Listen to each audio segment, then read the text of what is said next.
Okay, so if you've ever read my mind or seen my thoughts floating somewhere off in the ether on the internet, you'll see that one of the recurring thoughts was because some of my guardian angels will say somebody's jealous of you, somebody's jealous of you. I've never been the one to want anybody to be jealous of me. I've never wanted haters like that.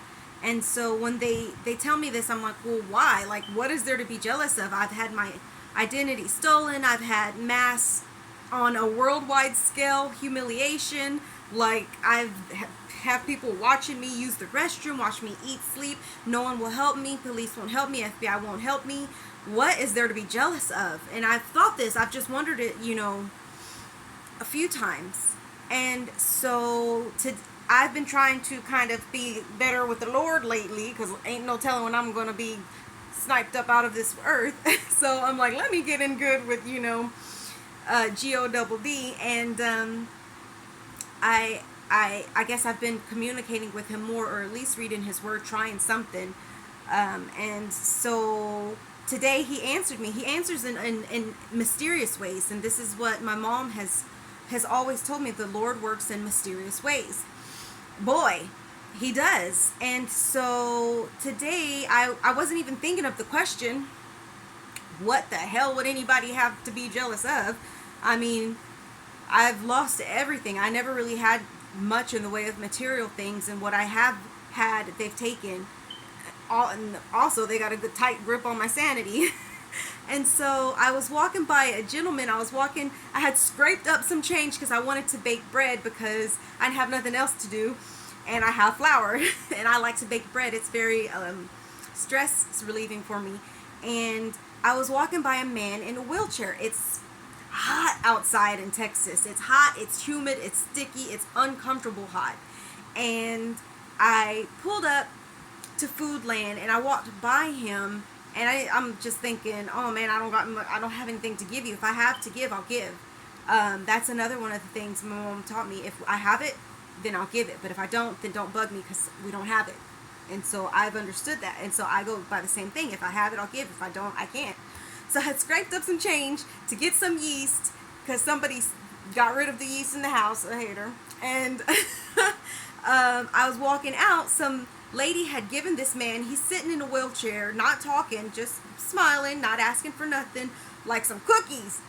And me, having scraped up my last dime for this yeast, was looking at his cookies. He's old, he's crippled, in a wheelchair, sweating his ass off, and my little rootin' tootin' ass is eyeing his cookies. And I was like, Veronica, no, I'm not gonna rob an old man, a homeless person, for his food. Shut up, Nancy.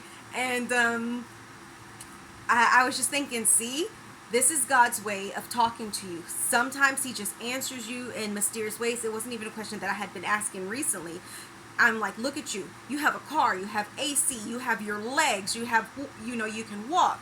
You have all these things, and you are looking with a hungry little eye, an envious eye, at this man who has nothing, don't have even probably his sanity, sweating like a I don't know what, and he's got one little thing of cookies in his hand. He looks happy about those cookies. He's looking at me, and I'm looking at him. I'm looking at the cookies. He's looking at me.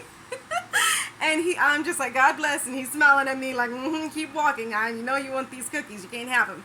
And so I get in my car, and I just chuckle to myself. I'm like, this is God's way of answering you. Veronica, you see how you're looking at that man. You have so much to be grateful for. You have so much.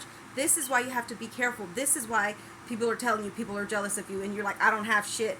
What is there to be jealous of? There's always something to be hateful, not hateful, but just envious of, or mañosa. You just want it because you see it, or there's always something. So just be careful. And it was just me thinking, like, this is God's way of answering. All the times I asked, what the hell is there to be jealous of me about? That man was hot as hell in a wheelchair with nothing. Not even the use of his legs. But I'm over here strutting over to my car, strutting over looking at his cookies. So moral of the story is, God works in mysterious ways, and he will answer your questions in the most mysterious of ways. And sometimes you just need to recognize when it's God. And so I don't like to have haters, because jealousy is from Satan. Jealousy is not from God. Jealousy stems from hate and self-loathing, and I always want people to love me and adore me. I never was one of those, oh, she's jealous of me, oh, blah blah blah. It's just I'm grateful that I was not raised to be that way. So that was my message that I got from God. Like, there are things that people will see in you that you don't see in yourself, that are I guess enviable. Just like this man didn't know that I was having a little maniosa eye on his cookies. Lord knows what people see in me. But it's time for me to start giving glory to God and trying to start living a better life. And if people are watching me, because people are watching, and I don't know how to directly deal with people when it comes to the word. So hopefully I can just lead by an example, and we're working on that. Started from the bottom and we're getting there. So be blessed, and I hope y'all take my silly, lesson to heart, because God works in mysterious ways.